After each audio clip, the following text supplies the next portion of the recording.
আসসালামু আলাইকুম। হে প্রিয় মুসলিম ভাই সকল, সমস্ত তারিফ, সমস্ত প্রশংসা আল্লাহ সুবহানাহু তাআলার জন্য, যে আল্লাহ পাক এই রহমতের মাস প্রথম দিন আমরা সিয়ামরত অবস্থায় রয়েছি। সকল মুসলিম ভাই বোনের কাছে আমার আহ, অত্যন্ত আল্লাহর কাছে দোয়া, যে আল্লাহ সকল মুসলিম প্রিয় মুসলিম ভাই এবং পর্দানশীল মা বোনদেরকে আল্লাহ তুমি সুস্থ রাখো। আজকে সিয়াম আমরা খুশি অবস্থায় রেখেছি, রোজা অবস্থায় রয়েছি। আল্লাহর কাছে দোয়া করি, হে আল্লাহ, আজকে যারা রোজা রেখেছে আল্লাহ সকলকে তুমি কবুল করে নাও।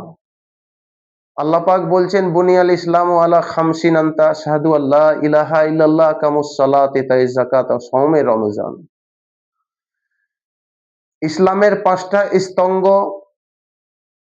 পাঁচটা ভিতের মধ্যে, পাঁচটা পিলারের মধ্যে একটা পিলারের নাম হচ্ছে রমজান, সাওমে রমজান। কালমা, নামাজ, রোজা, হজ, যাকাত, তার মধ্যে একটা বিধান আমাদের মধ্যে 12 মাসের মধ্যে এক মাস, এই মাহে রমজান মাস, রহমত মাস আমরা পেয়ে গেছি। আল্লাহর কাছে এক মাস যে আমরা কাটাবো, তো কিভাবে কাটাবো, কি করে কাটাবো, তার জন্য আমাদের কিছু করণীয় দরকার, কিছু জরুরি উপদেশ। আল্লাহ পাক আমাদের কাছে খাবার দিয়েছেন, পানি দিয়েছেন, কোনো অভাব নেই, কোনো দুঃখ নেই।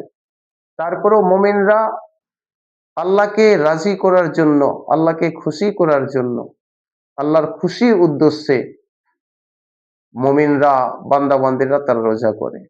কেন করে? যে এটা আল্লাহর, শুধুমাত্র আল্লাহর হুকুম।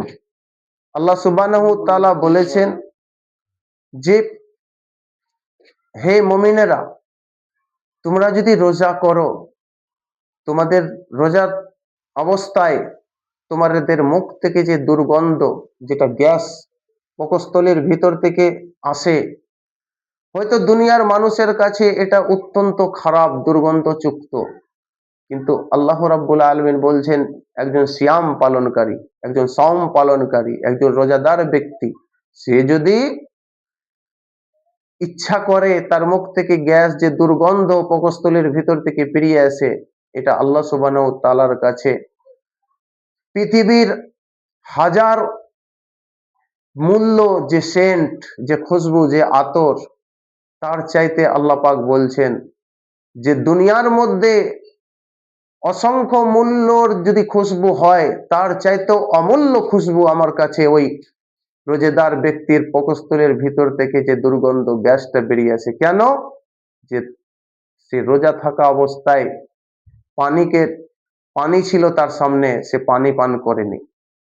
ইচ্ছা করলে গোপন ভাবে সে পানি পান করতে পারতো, ইচ্ছা করলে সে গোপন ভাবে খাবার খেতে পারতো, ইচ্ছা করলে সে যাবতীয় কাজ করতে পারতো, রোজাকে ভঙ্গ করতে পারতো, কিন্তু ও কাউকে ভয় করেনি, কাউকে পরবাই করেনি।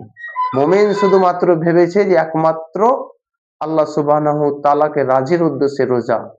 এই রোজা আমরা রাখবো, আমাদের তকদিরে যতটুকু রয়েছে ততটুকুই আমরা করব। আগামীতে আমাদের ভাগ্যে রয়েছে কিনা জানি না, আল্লাহ সুবহানাহু তাআলা একমাত্র ভালো জানেন। যে আল্লাহ পাক আমাদেরকে রোজা করার তৌফিক দান করেন, আমরা যেন সেটা করতে পারি পুরোপুরি, মাসটা কাটাতে পারি, নিজেকে সচেতন, সতর্কতা, সজাগ হতে পারি, আল্লাহওয়ালা হতে পারি, মুত্তাকি সঞ্জমি এর মধ্যে লাভ করতে পারি। আল্লাহ তুমি আমাদেরকে তৌফিক দান দাও। প্রিয় মুসলিম ভাই সকল, ভিডিওটা যদি ভালো লাগে আপনারা সকলে কমেন্ট করে জানাবেন। আসসালামু আলাইকুম।